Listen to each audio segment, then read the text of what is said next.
Welcome to Don Cherry's Grapevine podcast. I'm here with Dad and Cindy and Del. And Dad, the last couple of days we've made some, you made some predictions. One good and one, if you're a Montreal fan, good, and one that not so good. And both have come to fruition, as they say. Fruition, I like that. You sound like somebody else I know. 7 power plays, 14 power plays in one game. And I'd like to know New York Rangers and Carolina. I'd like to know how anybody can play hockey with 14 power play goals.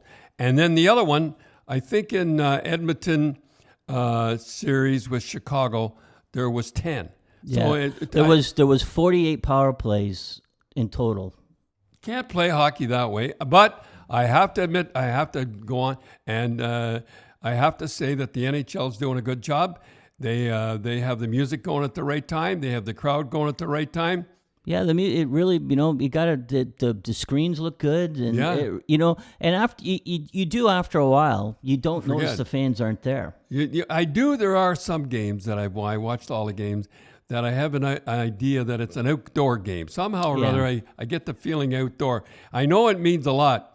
And you dropped that first game, boy. You got to, what is it for? You got to win the next 3. Well, all the teams that lost, they got to win the 3 out of the next 4 games. Boy, I'll tell you, it's going to be tough. Anyhow, and Carey Price came through.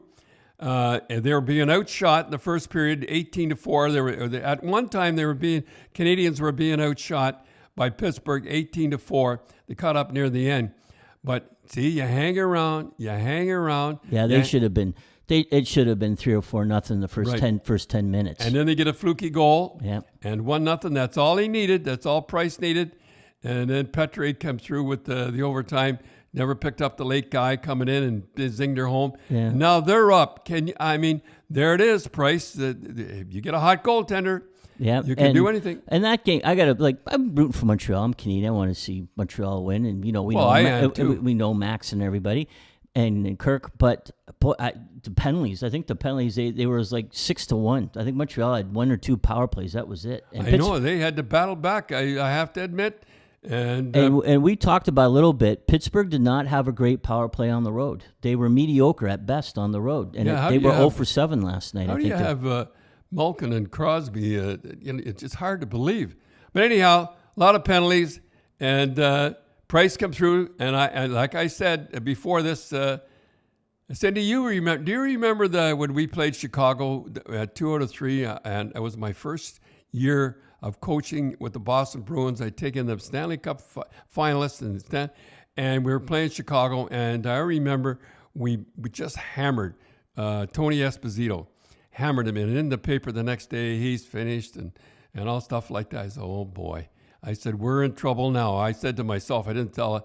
And then how did that? Well, and then you have to remember that Phil and Tony, there were 2 brothers playing against each other, yeah. So that's a good rivalry. And when the other one brother is the goalie for the other team, he's got a couple things to prove, doesn't he? Well, I don't know. He was lousy that first game. Yeah, I remember the one time too. You were getting mad because Tony make a big save and Phil would go tap him on the pads. I never forget the time. I'm hanging by a thread by the Boston Bruins, and Tony made a pretty good save. He always make a good save. By the way, he was the guy that cheated. He started all the cheating, and he'd be happy to hear me say this, as he was the first guy to pile of snow up by the bars coming down. He used to go and if a guy was trying to sneak the puck around the side, so he would put the snow all around and the referees finally caught on. Yeah. He was the first guy to have the bars on the mask. And didn't he have at one time he had a little net? He had a little part of his thing. So when he'd go part down, of his glove. When he'd go down. No, it was part of his glove, but mostly it was part of his sweater. And if you hit his sweater, the puck would get caught in it. He had everything down perfect. So I remember going in against him. We just hammered him 8-1. This is a piece of cake. And we couldn't get a P by him. The next game was that infamous 2 out of 3. Now 3 out of 5 is almost as bad, because you lose that first game, boy, you're in trouble. So what do you think that was a bigger upset? Was it, Montreal beating Pittsburgh, or the shocker of Chicago just hammering Edmonton? I'd say it was Chicago, and it looks like Taves is on a mission. Like haven't been making the playoffs. They've been sort of a joke, and when you give up 7 shots by Patrick Kane when he's in the mood, and he had 7 shots. I mean, and they were outshot. It wasn't like Chicago outshot them. Yeah, it wasn't like Crawford saved them or anything. Yeah, it wasn't like it wasn't like the goaltender made great saves and everything. And I feel sorry for Smith. I mean, the goals that went in, he didn't have a chance on. Yeah, the first goal, Strome bounced it off him, and he did that on purpose. The behind the net bounced it off him, and Gretzky used to do that, right? But I was watching the game, and the second goal was the power play goal, and all 4 Edmonton Oilers were in the one corner, and the puck came out to I forget who scored. And the guy just walked. He had all day. He could have done. Picked his nose, as they say, and scored. And, I remember, I was just thinking, and I'm not knocking the defense that you guys had because they all had hearts alive. But you had Brad Park, who's a Hall of Famer. But then you had Gary Doak, and you had Ricky Smith, and you had Al Sims, Mike Milbury, and Dennis O'Brien. And, they weren't super. Dennis O'Brien set a record that year. He had 4 clubs that year. And how, but they look like they knew how to play their position. And you look at Edmonton, just running around in their own end, it boggles the mind. Well, when I played, I went back to when I played. They're going to score from in front of the net. That's the big thing. They're not going to score. Unless you're Gretzky, you're not going to score from behind the net. He used to bounce guys, bounce the puck. Well, he did the one goal, but that happens once in a blue moon. Yeah, right? Usually most goals are scored from in front of the net. So I always had a guy in front of the net at all times. And what they do now is, if a guy's having a tough time, say in the right corner, the left defenseman goes in and helps him. Well, as soon as he leaves that, bang, it comes out. That's why you see so many guys standing cold turkey in front. And I hate to say it, the Leafs do that too. Oh, yeah. Like their defenseman will run in and try to help the other defenseman. As soon as he does that, that's why Anderson has so many cold turkey goals. I still think he's the best goaltender that I've ever seen. Anyhow, when I had the Boston Bruins, and we must have been doing something right because we had 6. I think the percentage was 678 percentage-wise to win, and we had good forwards. So your big thing was that the defense had to stay in front of the net. One guy, no matter what, work it out the corner. I don't care. I had my centerman go in and try to help, rather than have 2 defensemen. As soon as you have 2 defensemen in the corner, and I remember when I played, when I was on the right side, I knew I was in trouble. I always had the left defenseman playing the left side, and I always had the right defenseman playing the right side. Don't tell me they both a defenseman can play both sides, because he can't. He can play one side better than the other, and that's why we were successful. And the one thing you always said too was you always kept the pairs together. Always kept the pairs together. It's more important to me. I hear the press talking about lines together. Hey, listen, it got to be with Darryl Sly, who played for Rochester Americans. I played 6 years there. We won 3 championships. No, 5 years there. We won 3 championships. And we got to know. I roomed with him. I knew exactly what he was going to do. The puck, we'd come out of our end. We did everything. We knew exactly where we were going to be. And Al Arbor and Larry Hillman used to play together with Dwayne Rupp. And I know you never heard of those guys, but those guys used to play together all the time. But Darryl and I always played. I remember one time I was playing with Larry Hillman. We were on 5 goals against, and every goal, and I don't care, it doesn't matter now. Every goal was Larry's fault, and I got benched. So I went to the coach, and I said, well, I don't understand this. I get benched. He says, well, maybe he'll play better with somebody else. So anyhow, the defense to me is the most important of all. You get the puck, and did I ever tell a story about Dennis O'Brien? I don't know if I did or not. About getting the puck out? No, I don't know if you don't remember, they won't remember. Yep. So anyhow, I went to Dennis O'Brien was with 4 clubs, and he was and he knew he was a good guy, and I knew his problem was he was a little heavy. All Irish guys are a little heavy. So he was being waved out of the league. It would cost nothing. I said, Harry, I said, wait a minute. We got a first place club by 16 points, and you want to get a guy that's with 4 clubs and can't make Minnesota. Minnesota had a lousy year that year. No, I said, yeah. I said, what do you got to lose, Harry? You got nothing to lose if you don't, Yeah, he wasn't making much money. Wasn't making money much, and the waiver price was nothing. So we got him, and I knew he'd fit in perfect.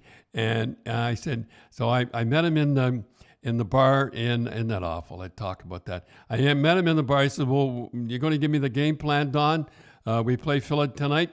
I said, we were in Philly, and I said, okay, I'll meet you in the bar at 9:00. What? Like, you never. This is the game. This is a strategy for a new defenseman. Yeah. So we sat down and we had a beer, and because it's, when you bring a player into an office, it's like when I was a kid.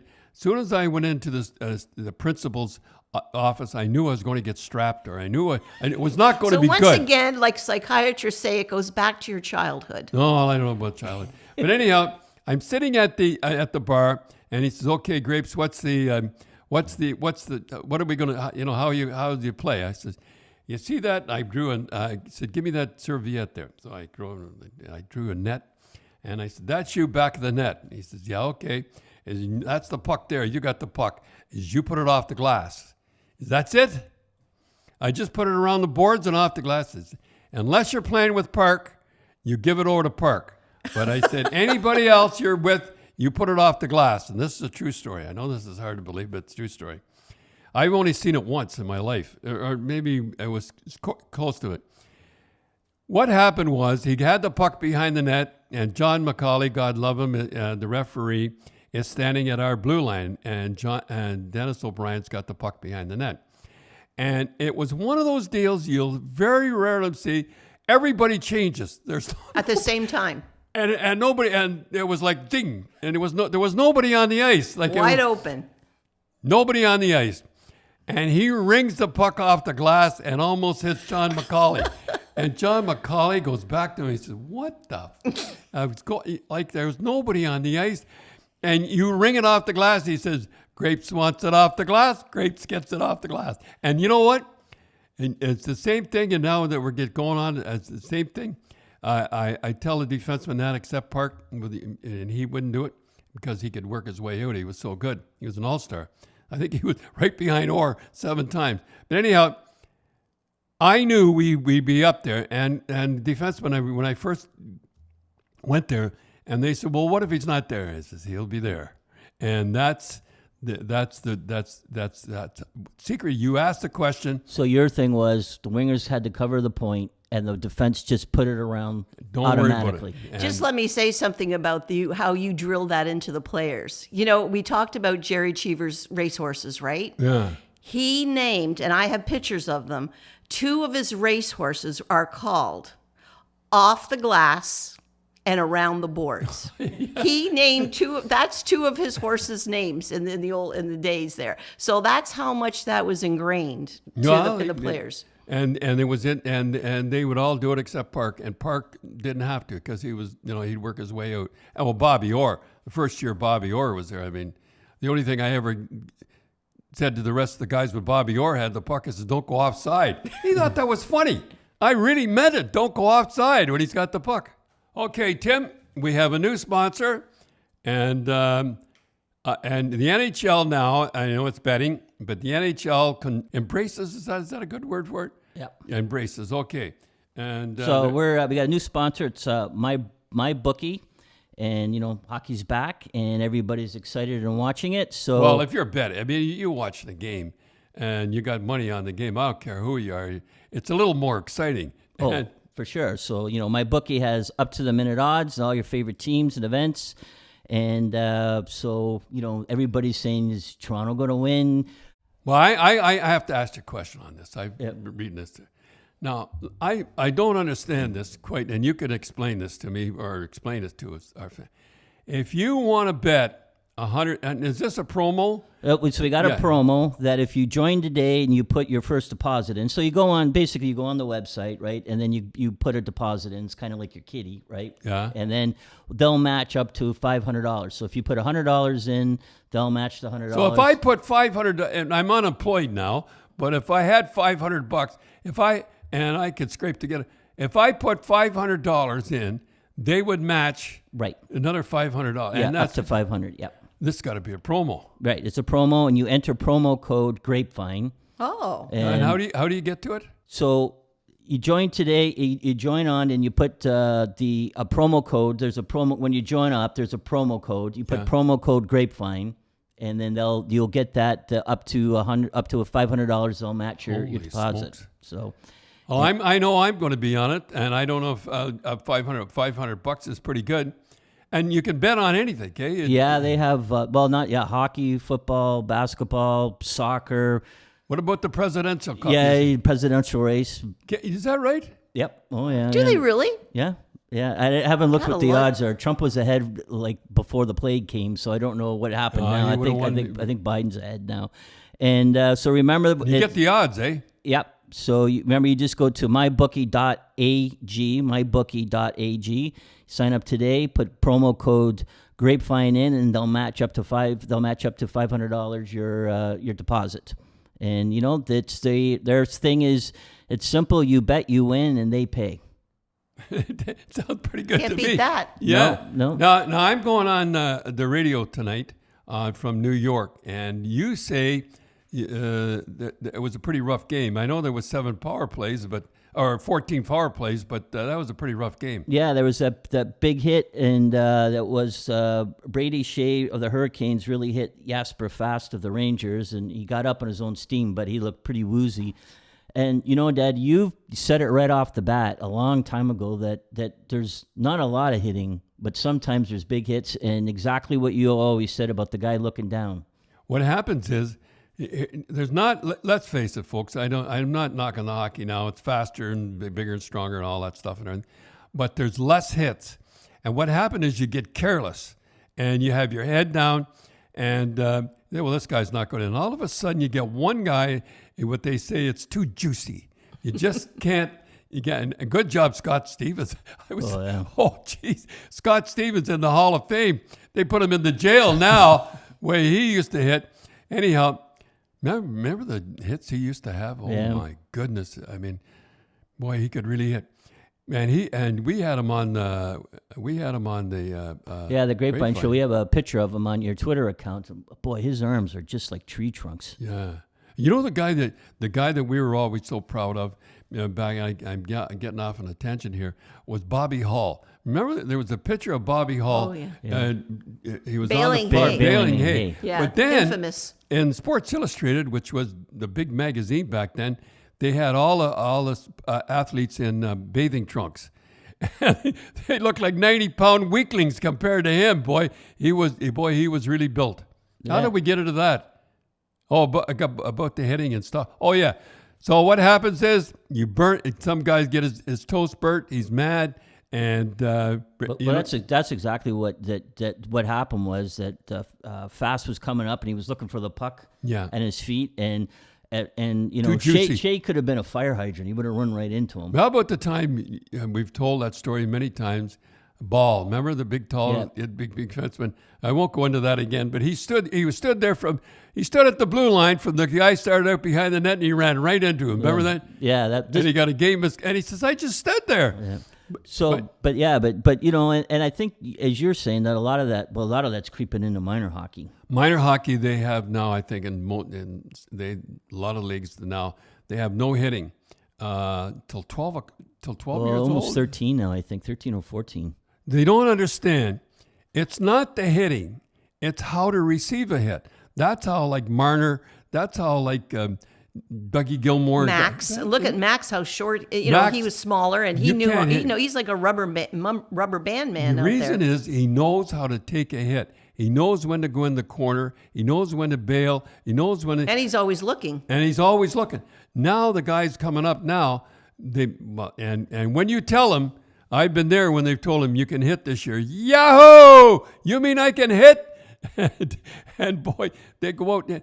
No, I don't believe, and you know, they go to the mothers and they say, "Do you believe in safe hockey?" No, do you believe in safe hockey? What are they going to say? No? Well, then they get a feel, eh? Well, do you believe in hitting? And that's how they took hitting out of hockey. It's not how you hit, it's how you take a hit. And that's the big thing. Gretzky, you couldn't hurt. I know Semenko and McSorley and those guys and everything. But if you ever saw Gretzky, he twirls. He twirls all the time when he's hit. Well, of course, he played lacrosse. They haven't ruined lacrosse yet. No. And he twirl. And I only saw him really get zonked once. And that was at the And people have to realize, too, when kids hit, as you said, what are they, 13? That's when the boys, I don't know what the girls, but their weight can vary. You could have one kid weigh 85 pounds, and some 13-year-old kids can weigh 125 pounds. And that's the difference in the weight has a lot to do with it, too. Remember we saw Marner? He looked like a little. He was so small. He had to be like Gilmore. He had to shove the sweater in his one side because it was down to his knees. Yeah, and they back then they were still kind of hitting. I think the hitting's gone down the last two or 3 years. Have gone down quite a bit. But I mean, a perfect example of that is Patrick Kane.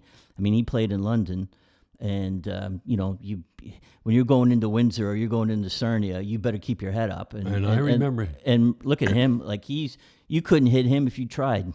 He knows when to get away. He got 7 shots last night. And he is. I bet you he played lacrosse because, as you said, that's a really good summer sport for hockey players He's to an play. American. So he's American. I'll forget about that. But But I know Max used to play lacrosse, and that was his summer game. Spin. And spin. And you and Max used to play lacrosse together. And I remember the very talk about hitting. I remember the very first time I saw kids play lacrosse. Walter Gretzky and I. And we went to a lacrosse game. We were in a penalty box, and we were watching the game. And they little guys come out, and they come out like little soldiers, boom, boom, boom, boom. And then they started playing. They're whack, whack, whack. So I said to Walter, Walter, does this happen all the time in this game? He says, yeah. He says, this is nothing. And so you even are they allowed to do that? Yeah, I said, are they? He said, sure. He said, that's a tough game, and it was a tough game, and it was an exhibition game. Now, and and I'm walking out. I remember walking out with Waller, and this kid come up to me and said, "Okay, Mr. Cherry, I want to know one thing: who's the better hockey player, Wayne Gretzky or Bobby Orr?" And I'm standing beside Waller, walking out with Waller. So I said, "Let me put it this way to you." Walter, and I looked at Walter over and I said, Wayne Gretzky is the greatest hockey player playing today. and Walter looked at me and said, Graves, you'd make a good politician. I think one of the, just to make everybody's, where this is airing, we posted up on, Dell posts the podcast up on Monday, and this Sunday morning we do the podcast, so the Leafs play Sunday night. And we kind of be careful of talking about the Leaf game because you don't know what's going to happen. Yeah. You don't want to say, because you got caught once or twice on Hockey Night in Canada. That's a funny story. Tell what happened there where you got caught taping something or trying to predict something, and then it all went sideways. I think when I first started, I did tape, and the excitement was gone. I couldn't tape anything, so it was all live. So except this one time. Yeah, I know. When you're one take, that's it. You got when we shoot you, you got one take on you, and that's it. Yeah. And when I used to do commercials, you got one, and I said I get worse after the first time. Well, we're going to do a commercial. We got to tell one funny story about the commercial. Can I tell the story funny about commercial? Yeah. Dad was doing the commercial for a sealant, like a seal, that goes around. So you went down to Marineland to do a commercial with two seals, right? Two seals. So you'd start, and the seals were supposed to bounce a ball on their head, on their nose, I guess. So you start, and then the seal drops the ball. So you stop, the cut direct, but okay, let's go again. Because you were upset that the seal kept dropping. No, what happened dropping the ball. I kept saying, and the commercial was a good seal and a bad seal. So I'm sitting there, and this seal keeps dropping the ball. So I start over again. So the director finally said to me, Don, what is your problem? The seals are perfect. And I said, well, this seal keeps dropping the ball. He's supposed to drop the ball. He's the bad seal. He's the bad seal. I said, okay, thanks very much. But you used to, all the coaches' corners were live, but there was just a couple of times you would take them. Yeah, Don Wallace was the producer. This is true. And So he says, I was in Edmonton or somewhere. I wherever I wanted to tape it, and during it was in the playoffs, I think, and I said, Mike Vernon is the best goaltender in the world. There is no, and he had played terrific up until then. He was terrific, so I thought I was safe there. So you taped it before the game. So this was before the game, and I never do that. And so I'm watching the game, and Mike Vernon, first 4 goals, bing, bing, bing, he gets pulled. 4 shots, 4 goals. Now I'm coming on at the end of the first period saying he's the best goaltender in the world. So I said to Don Wallace, so you're not going to run that, are you? He said, well, we have to run. Well, you can't run it. And I went with bananas and as usual. And I think we did a satellite. First time they ever did satellite. I forget it. But I was going to come on. And that's why I hate taping. And I never did tape. And one take. And when I remember when we first started, I couldn't tape because they think, oh, well, if I make a mistake, come to think of it, I probably might have a job now if it had gone but anyhow, that's what I like, the danger of the thing, and I never taped after that. Yeah, that was and you got to be careful because you can get caught. So that's why we're not talking about the Leaf game. We'll talk about all the Leaf stuff next week because they played it. I'll tell you, boy, you have a team that plays defense, and they play defense good, and boy, the Columbus did look good against Boston. In the they exhibition game, they were knocking the Bruins around. And they were. And the Columbus looks big. They look like a big club. But if they let the Leafs run wild, but let's not get into that. Yeah, because we don't know, they might blow the Leafs out 7-0, or the Leafs might go 8-0 for 8 on the power play. So we don't know. Well, Dad, we want to wish Dale Hawerchuk good luck. You know, he's had a little bit of a tough time, and so we want to wish him the best. Barry Flair is the coach. He's Barry Colt. Yep. No, Barry Flyers. That's the old. They'll always be the Flyers to you, eh, Dad? Yeah. Well, you know why? I think they changed that, the Flyers, I think, and the Junior B club when I was there was the Colts, and they had some problem with somebody. They had to name them Colts instead of Flyers for some reason. Anyhow, let me just say about him. This guy would be fantastic. Of course, he'd be fantastic any year, but he was a big guy. He's about 6'1", about 190 pounds. Beautiful skater, and he was good. He's a rookie of the year. He was first overall, Winnipeg's first pick. 7-time All-Star. How's that sound? Pretty good. He's played 17 years. 17 years is pretty good. Now, let me just give you some of the first goals in his first year. 40. This is goals coming up. This is 40, 37, 53, 46, 47, 44, 41, 26, 30, 31, 23, 35. That's the goals he got. Can you imagine how much he'd be worth today? Well, $10, $11 million maybe. Yeah. And you say, though, and the thing was, as you said, he wasn't a sweetheart. No, and I looked it up. I said, maybe he was a sweetheart, 8 times he had over 100 minutes in penalties. So he got 45 goals, and he got 100 minutes in penalties. I mean, that guy, and we wish him the best of luck, and so if you coaching. You get back coaching, and if you want to help Dale out, go visit HawerchukStrong.com, and there's get a hat. There's some merchandise, and you can leave him a message, I think, for good luck. So that's HawerchukStrong.com. And another thing that happened this week, Dad, unfortunately, Eddie Shack passed away. Eddie Shack, the entertainer, clear the track. Here comes Shack. Brian McFarland never gets any credit for that, but he's the guy that wrote it. And I remember he came down, he used to say, imagine sending Eddie Shack down. Every time we saw him play, I see the old time. Every time he goes through all the teams, plays terrific. Yeah, like you hate to say it, like you watch some of those older games and you look at the guy skating, but boy, he could really skate. Boy, he could really go. And terrific. And so did you ever play against him? Never. I played against him, and I played with him. And when he came down to Rochester, he had a bad cut. He really bad cut over his eye. And I remember he used to get into a bad stick fight all the time with Larry Zeidel, The Rock. Yeah. We done a story on The Rock. Yeah, we run some clips on him and all that. So they hated each other so much. They were in the stands in Niagara Falls in an exhibition game. yeah, because everybody that's a hockey historian, there's that photo of Shaq and Yeah. Larry Zeidel cutting each other up, and Eddie was playing for Boston at the time. But the story with that was that they got into it in an exhibition game in Niagara Falls. Yeah. And didn't they fight in the stands?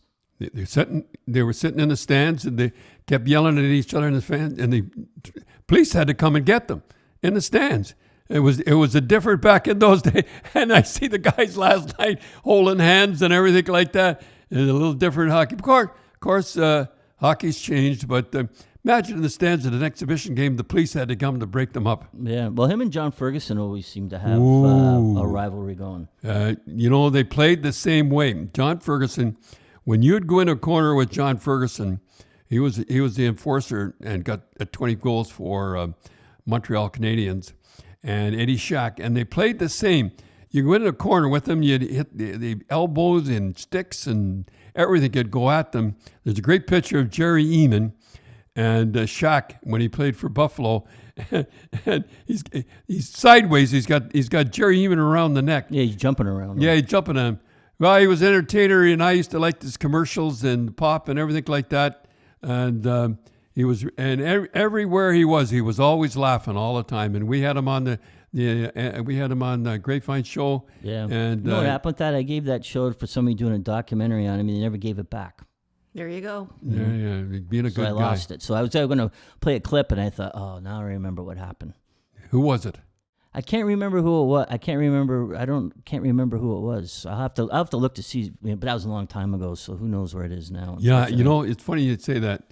We're going to end now. How long we've been going here? But anyhow, I got to tell one story that I was watching TV last night, and it was a recent show, and they were showing all the injuries, and they showed Claude Lemieux when he ran. I think it was Detroit when he was Chris Draper. Yeah, and Chris Draper, and just smashed his face in the.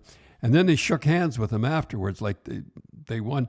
Detroit won, and it showed me coming on, and I just was livid. At Claude Lemieux, because I like Draper. I really like Draper. I like Claude Lemieux, the way he played.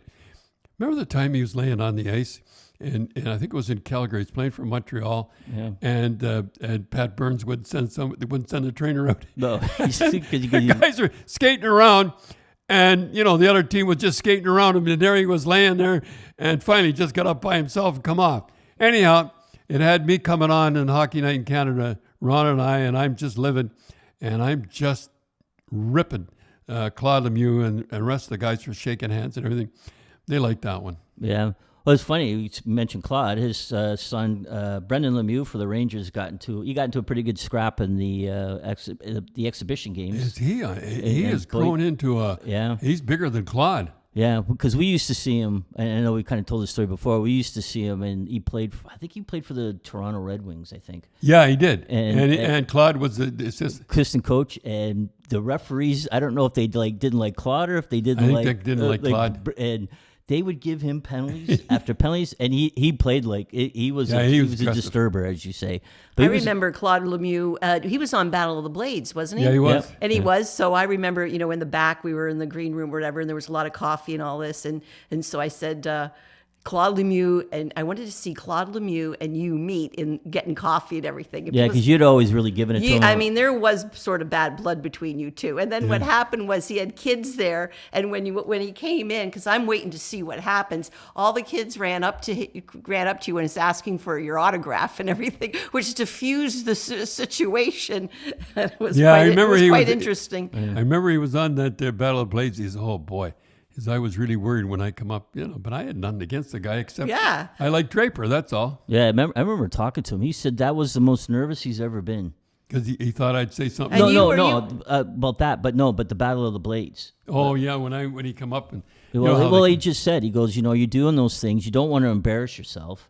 And, they all a lot of hockey players, their backs are sore and everything like that. And he said how nervous he was. But I remember once, I think it was even before that. No, I guess it would have been after that. You still were going at it, and you met at Iceland's in Etobicoke. You came around the corner and you guys almost bumped into each other. And Everyone weeps. I remember his eyes were going tilt because Brendan got thrown out of the game for nothing. Like it was like 30 seconds in, and there you could just see the referee just say, "I don't want to put up with this," and he threw him out. And remember, he was just going bananas. And you kind of both looked at each other, and you said, "Hey, that was a tough call, eh, Brendan?" Or Claude. And Claude just went on a tirade. I'll tell you one more story about Claude. It was in Team Canada. I'll never forget it. And you know how I liked the right. He was a right winger, and he was behind the net. I shouldn't end on this, but anyhow, he put it around to the point, and the guy shot it from the point. A lot of guys remember, and I think Brent Hall tipped it in. Yeah. Anyhow, that was for the winner. So I went on after. I says, how could a guy put it around to the right point where he should have been, and the guy shoots it from there, and the winner goes in? So I give Claude Lemieux heck. So the next day we had to get up early and go to Air Canada. We went to the lounge. There wasn't a soul except one guy sitting all by himself. It was Claude Lemieux. No. Anyhow, we seem to be running into each other all the time. Yeah, I remember in that series, him and Hawerchuk got into a fight. Yeah. Remember? And then everybody says, I know Tkachuk was with the U.S. He says, but I was kind of rooting for him. And all that. Hawerchuk got in the fight Saturday night too. He looked pretty good. Yeah, he went pretty well. So, what did you think of that hit? Oh, you mean on Scheifele? I cannot say. I cannot say. I know that Paul Maurice should be upset. You lose a guy like Scheifele. Yeah, that's a big blow. Boy, this guy is a playoff guy, Scheifele. And he was one of my favorites, and I hope he's okay. I just hope he. I don't know if he'll be back for the playoffs or not, but I would hate to think that Hawerchuk took a skate and put him into the boards like that. I cannot say for a fact. I mean, a lot of people are upset with him, but I cannot say. I think if he wanted to really run him, he could have run him from behind, and. Yeah, that would have been the one thing. You're right. Like if you wanted to crunch, you could have crunched him almost like Claude Lemieux Draper. Because Scheifele's back was right to him. So and I cannot say. So Hawerchuk, I don't think he'd ever do that. If he ever did do it, but I don't think he did it. And he stepped up to the plate. He fought Wheeler. Yeah, and I like Wheeler and everything, but he's not. I mean, if he, Wheeler, you got to admire Wheeler. At least he stepped up anyhow. Yeah, like. For the people that didn't watch hockey in the 70s and the 80s, he would have had to answer to like O'Reilly or Semenko or somebody like McSorley. He wouldn't have answered to Wheeler. He would have answered to a guy, the policeman. Yeah, it was a tough deal, and I hope Scheifele's okay. And it was a tough hit, and let's put it this way, that I think he just hit the boards the wrong way. Yeah, that's for sure. Well, Dad, playoffs keep going, and we'll be talking more next week about some teams might be out of the playoffs by now. You learned that first game, boy. We still haven't talked about baseball, but we'll get into a little bit more. Maybe the baseball season might be over. We'll talk all about that. I love baseball. And once again, we're sponsored by MyBookie.ag. And give that one again. That I can't believe. That they'll match your deposit, kind of, that's your kitty, and if you put like $500 in, they'll match it up to $1,000. So sounds good. So if you think you know what you're talking about, go put your money where your mouth is. Like me.